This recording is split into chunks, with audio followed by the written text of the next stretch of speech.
Jangan lupa subscribe channel YouTube TVRI Bengkulu, like, komen, dan nyalakan notifikasinya.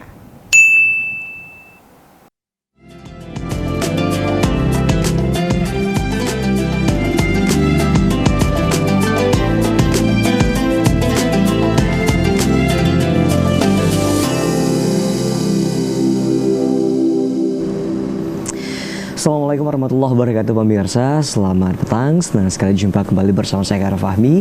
Kali ini di Mutiara Ramadan TVRI Bengkulu untuk di hari Kamis 13 April 2023 tentunya. Dan sore hari ini untuk Mutiara Ramadan TVRI Bengkulu kita akan mengangkat tema mengenai pelajaran yang dipetik dari surat Al-Qadar tentunya. Dan di TVRI Bengkulu telah hadir untuk narasumber kita ada Bapak Al-Ustadz Adi Sucipto tentunya. Nah, sebelum untuk mendengarkan dan juga lebih lanjut lagi kita pertanyakan apa saja yang dapat kita pelajari tentunya dari surat Al-Qadar ini sendiri. Kita dengarkan terlebih dahulu tafsir singkat sebagai awal pembuka kita di Mutiara Ramadan TVRI Bengkulu kali ini. Baik, silakan Pak Ustadz. Baik, bismillahirrahmanirrahim. Assalamualaikum warahmatullahi wabarakatuh. Waalaikumsalam warahmatullahi wabarakatuh. Alhamdulillah, wassalatu wassalamu ala rasulillah wa ala alihi wa sahbihi ajma'in, amma ba'd. Pemirsa Mutiara Ramadan TVRI Bengkulu yang dirahmati oleh Allah Subhanahu wa taala dimanapun kita berada, syukur alhamdulillah kita berada di 10 terakhir bulan Ramadan, dan tentu ini menjadi penyemangat bagi kita semuanya karena dipertemukan di 10 terakhir bulan Ramadan. Dan sesuai tadi tema yang diangkat yaitu tentang tafsir surah Al-Qadar, dan surah Al-Qadar ini berkaitan dengan Lailatul Qadar yang para ulama banyak menyepakati dari beberapa kumpulan keterangan dari Rasulullah SAW bahwasanya di 10 terakhir Ramadan itu ada Lailatul Qadar, yaitu malam Qadar. Sekarang pemirsa Mutiara Ramadan TVRI Bengkulu yang dimuliakan oleh Allah Subhanahu wa taala, surah Al-Qadar yaitu surah yang azim. Ibnu Katsir menyebutkan Al-Qadar di sini artinya azim, yaitu sesuatu yang agung. Mengapa agung? Karena Lailatul Qadar ini peristiwa yang mana diturunkannya Al-Quran pada suatu malam. Kita kenal dengan nuzul Quran.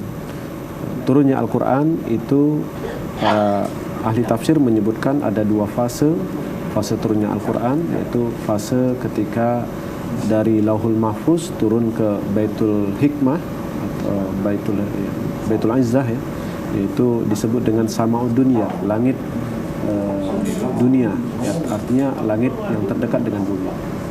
Itu pada suatu malam di malam bulan Ramadan. Nah, waktu itulah Allah Subhanahu wa taala menurunkan Al-Qur'an 30 juz serentak, dan malam itu disebut dengan Lailatul Mubarakah, yaitu malam yang berkah, dan itu disebut dengan malam Qadar atau malam yang agung.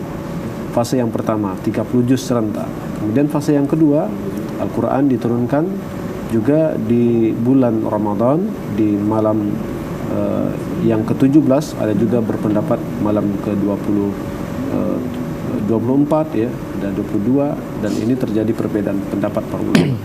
Yang jelas turunnya Al-Quran dari Baitul Izzah itu langit dunia itu ke Rasulullah SAW itu juga terjadi di bulan Ramadan dan di malam Ramadan. Di malam Ramadan kalau kita di Indonesia, wabil khusus kita di Bengkulu, itu kita kenal dengan tanggal 17 Ramadan. Jadi banyak peringatan-peringatan nuzul Quran, hampir di setiap masjid mengadakan nuzul Quran, yaitu memperingati turunnya Al-Quran. Nah, ketika turunnya Al-Quran di tanggal 17 Ramadan, maka masyarakat jamaah banyak mengadakan peringatan-peringatan seperti ini. Dan surat yang pertama kali turun adalah surah Al-Alaq di 5 ayat yang pertama, yaitu Iqra bismi rabbikal ladzi khalaq, khalaqal insana min 'alaq, Iqra wa rabbukal akram, alladzi 'allama bil qalam, 'allamal insana ma lam ya'lam. Nah, sekarang kembali ke tema kita tadi tentang berkaitan dengan Lailatul Qadar yang berada di 10 terakhir bulan Ramadan. Lailatul Qadar itu malam azim, malam yang agung, dan Al-Qadar sendiri itu termuat dalam sebuah surah dalam Al-Quran disebut dengan Suratul Qadar. Nah, diawali dengan auzubillahi minasyaitonirrajim, bismillahirrahmanirrahim, inna anzalnahu fi lailatul qadar. Inna, ada penekanan kata-kata inna, harfu ta'kid, yakni menguatkan bahwasanya kami, yaitu Allah Subhanahu wa taala, inna, sungguh telah, ya, kami, inna anzalnahu, Kufi. ya, hu ini kepada balik kepada Al-Qur'an. Sungguh kami telah menurunkan Al-Qur'an fi, gitu, fi lailah, pada suatu malam, inna anzalnahu fi lailatul qadar, pada malam yang agung. Sehingga ketika Al-Qur'an itu turun pada malam hari, maka malam itu menjadi malam yang agung. Kemudian bulan itu diturunkannya Al-Quran, yaitu bulan Ramadan, baik fase pertama tadi termasuk juga fase yang kedua juga di bulan Ramadan, maka bulan ini menjadi bulan yang agung. Subhanallah. Jadi Al-Quran itu sangat mulia, sangat agung, sehingga ketika malam itu turun Al-Quran, maka disebut dengan Lailatul Qadar. Kemudian wa ma adraka ma Lailatul Qadar. Apa itu Lailatul Qadar? Pertanyaan dari Allah Subhanahu wa taala. Bukan berarti Allah tidak tahu, tetapi Allah bertanya kepada kita. Maksud ayat ini supaya kita fokus dan ingin lebih tahu lagi mengapa itu Lailatul Qadar. Maka Allah bertanya di situ, wa ma adraka ma Lailatul Qadar. Apa itu Lailatul Qadar? Kemudian secara tafsir di sini ada tafsir Al-Qur'an bil Qur'an, yaitu Al-Qur'an bertanya maka Al-Qur'an yang menjawab. Nah, seperti ayat tadi, wa ma adraka ma Lailatul Qadar. Tahukah kamu apa itu Lailatul Qadar? Maka dijawab oleh Allah Subhanahu wa taala, Lailatul Qadari khairum min alfi syahr. Yaitu malam qadar adalah malam yang lebih baik daripada 1000 bulan. Maka 1000 bulan ini kalau kita hitung-hitung itu 83 tahun 4 bulan. 1000 bulan. Jadi malam itu terdapat di 10 terakhir bulan Ramadan. Yaitu di malam-malam hari, kemudian terutama di malam ganjil. Nah, maka disebut dengan Lailatul Qadar.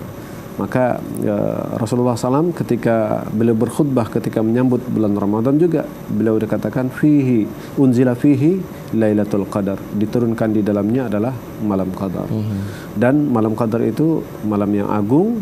Saat kita beribadah di malam qadar, maka pahalanya melebihi daripada 1000 bulan, atau ibadah di sana nilainya lebih dari 83 tahun 4 bulan. Dan di malam qadar di bulan Ramadan, Lailatun khairum min alfi syahr tanazzalul malaikah. Kemudian Allah turunkan malaikat. Malaikat di sini tidak terbatas. Malaikat ini jamak dari kata-kata malak. Malakani malaikah, yaitu malaikat-malaikat yang Allah sengaja perintahkan ke mereka untuk menghiasi bumi. Jadi orang-orang yang beribadah di situ, mereka dilihat oleh malaikat, didoakan oleh malaikat. Tanazzalul malaikatu warruh. Nah, warruh ini apa? Ruh di sini adalah ruhul amin, yaitu malaikat Jibril. Nah, mengapa malaikat Jibril disebut dengan ruhul amin atau Raisul Malaikah, pemimpin di antara malaikat-malaikat? Karena malaikat Jibril diamanahi oleh Allah untuk menyampaikan Al-Quran tadi kepada Nabi Muhammad. Nah, jadi ada hubungannya kembali dengan Al-Quran, sehingga sumia biruhil amin, sehingga malaikat Jibril ini menjadi disebut dengan nama Ruhul Amin. Nah, ketika malaikat itu turun ke bumi di malam qadar itu, maka suasananya beda. Maka ini masuk dari ciri-ciri Lailatul Qadar malamnya. Nanti kita akan sampaikan nanti. Tanazzalul malaikatu warruh fiha biizni rabbihim, yang tentu dengan izin Allah Subhanahu wa taala. Salamun hiya hatta matla'il fajr.